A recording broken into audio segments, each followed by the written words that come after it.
Exercise A. Meaning from context. Page 52. 1.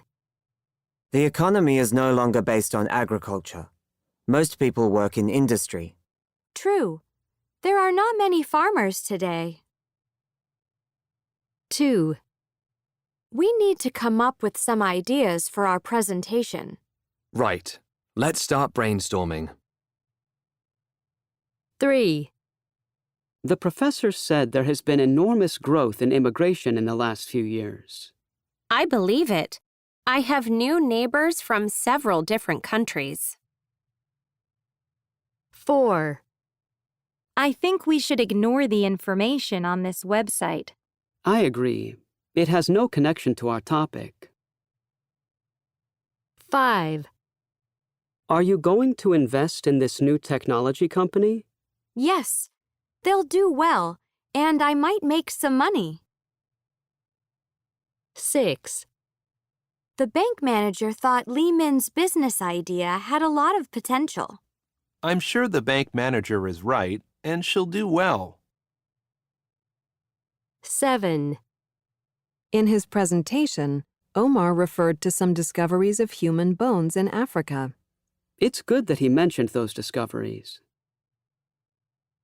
8. I heard on the news that scientists are studying the spread of the disease. Good.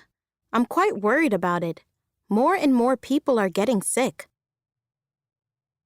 9. My grandparents moved because they wanted a higher standard of living. Do you think they are more comfortable and happier now? 10. There is a steady supply of fresh vegetables in my local grocery store. And in mine too. It's because we live in a rural area. Listening. Brain drain. Exercise B. Main ideas. And Exercise C. Details. Page 54. So, shall we get started? We need to talk about our presentation on brain drain. I think we should start with the definition of brain drain and then come up with some advantages and disadvantages. Sounds good. I have the definition. Brain drain refers to the loss of skilled or highly educated workers from one country to another, where they find better living and working conditions. Yeah, it's a specific form of migration, usually because people have the opportunity for higher salaries or career growth in another country. I'm confused, though. Are we talking only about people from developing countries who go to more developed countries for a better standard of living? I don't think so. We could be talking about a computer expert from Japan who settles in Singapore, or an engineer from the United Kingdom who finds a great job in the United States. Right. But brain drain is often associated with movement from certain countries. I read that over 3 million highly educated people leave India every year. In 2019, over 80,000 Indians settled in Canada alone.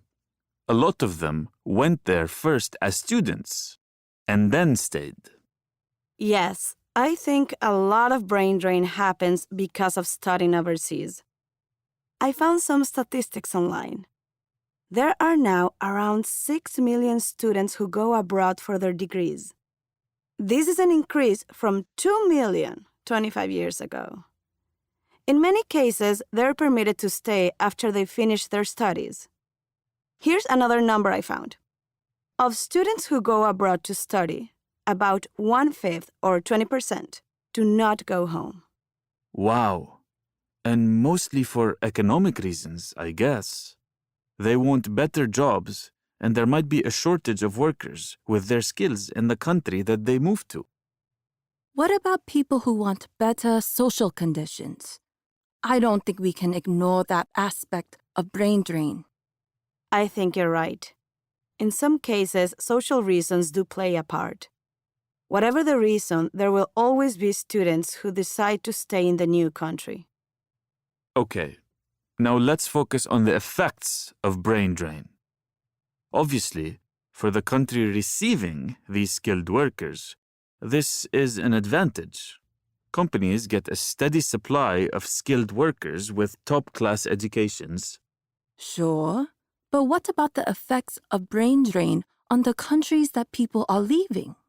Well, obviously, brain drain causes a country to lose skilled workers. We should give an example. Okay.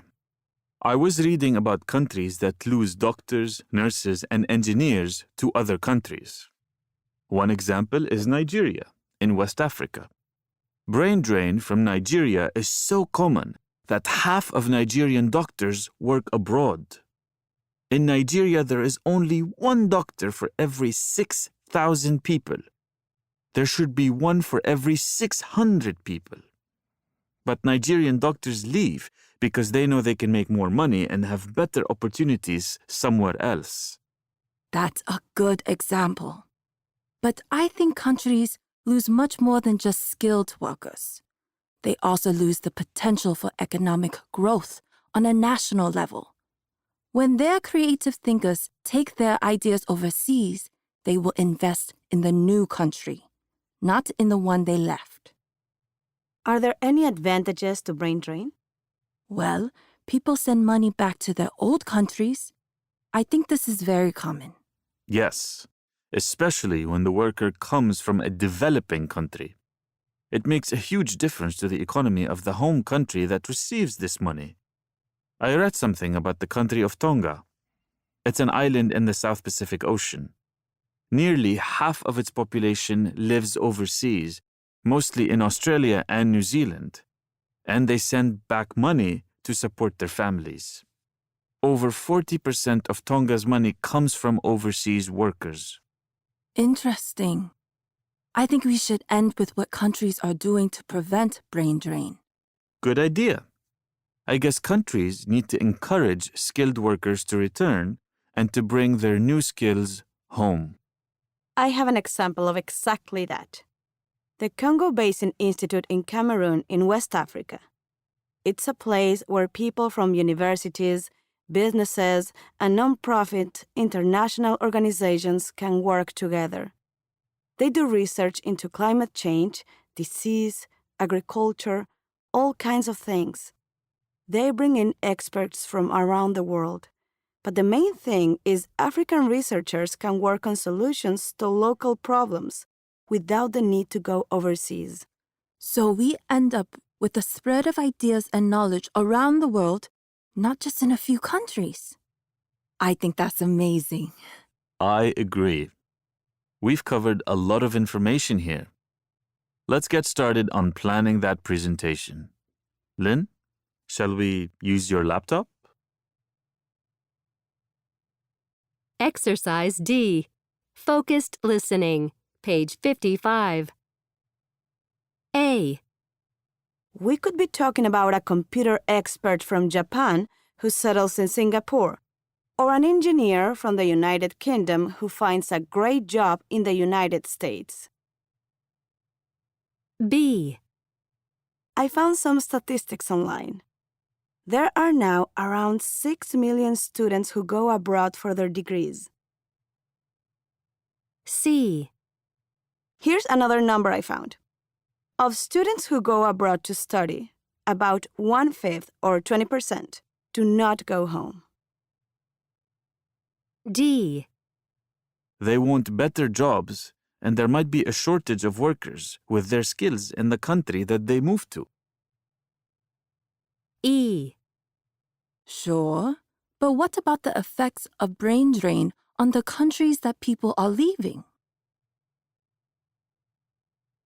Pronunciation. Recognize linking. Page 55.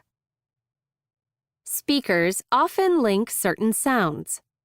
Recognizing common linking patterns can improve your comprehension. 1. A consonant sound with a vowel sound. The magazine publishes a list of the most livable cities. 2.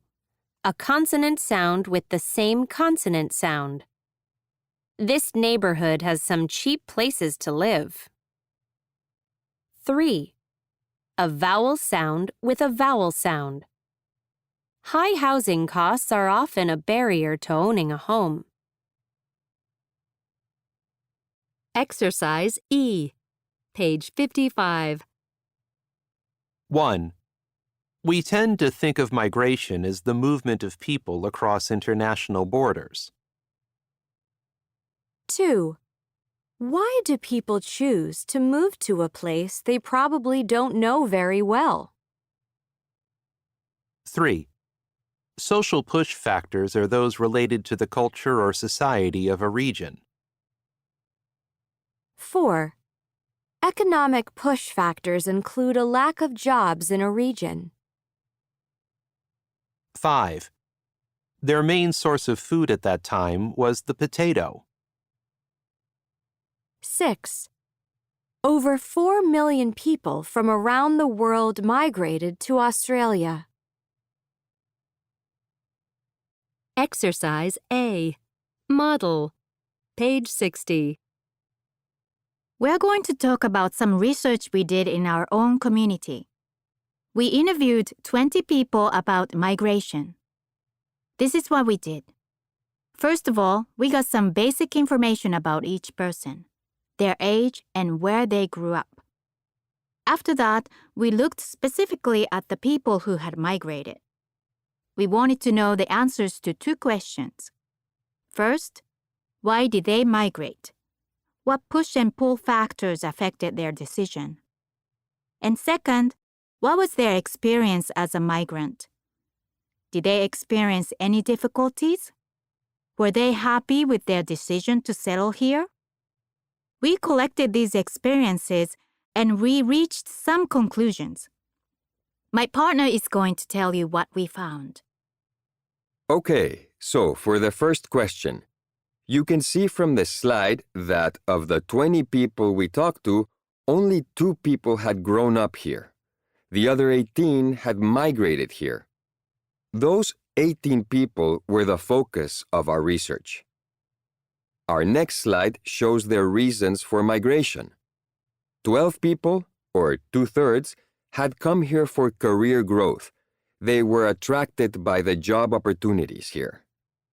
Another 3 people, or 20%, came here to go to college. A main pull factor for them was the excellent educational system. 1 person came here as a child because her parents moved here. That leaves 2 people who migrated here from another country. One is my neighbor, who moved here to be closer to family members. The other is my teacher, who came here to teach English. Now let's look at the experiences these people had when they migrated here. If you look at this slide, you'll see that 16 people, or 88%, were happy with their decision. The top 3 things they appreciated were the job opportunities, the friendly people, and the good standard of living they have reached here. Of the 2 people who were not happy here, the main thing they complained about was the weather. It does rain a lot here. So, that was a quick summary of what we found. On the whole, a high percentage of migrants to this city are happy here, and they would recommend this city to anyone who might be thinking about moving.